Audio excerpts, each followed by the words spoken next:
Dengue, chikungunya সমস্ত রোগ থেকে বাঁচার এই ছোট্ট আমলটি যদি আপনি করতে পারেন, ছোট্ট এই দোয়াটি যদি আপনি সকালে একবার এবং সন্ধ্যায় একবার পড়তে পারেন, আল্লাহ রব্বুল আলামিন চিকুনগুনিয়া রোগ থেকে, ডেঙ্গু রোগ থেকে, সমস্ত মহামারী থেকে আল্লাহ পাক আপনাকে হেফাজত করবেন।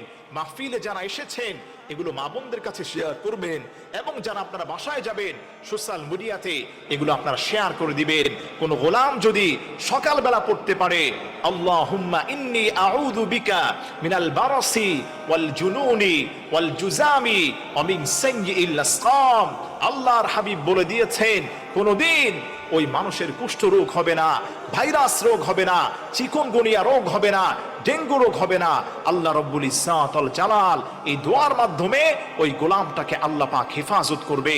আপনার চিকুনগুনিয়া রোগ হয়েছে, ডেঙ্গু রোগ হয়েছে, আপনি দোয়াটা সকাল সন্ধ্যায় পড়েন, আল্লাহ পাক আপনাকে সুস্থ করে দিবেন। আল্লাহ রব্বুল ইজ্জাত ওয়াল জালাল এই দোয়ার মধ্যে এত বেশি পাওয়ার রেখে দিয়েছেন। সকালে একবার পড়বেন এবং সন্ধ্যায় পড়বেন, ফলাফল দেখে আপনার পরিবারের সবাই অবাক হয়ে যাবে।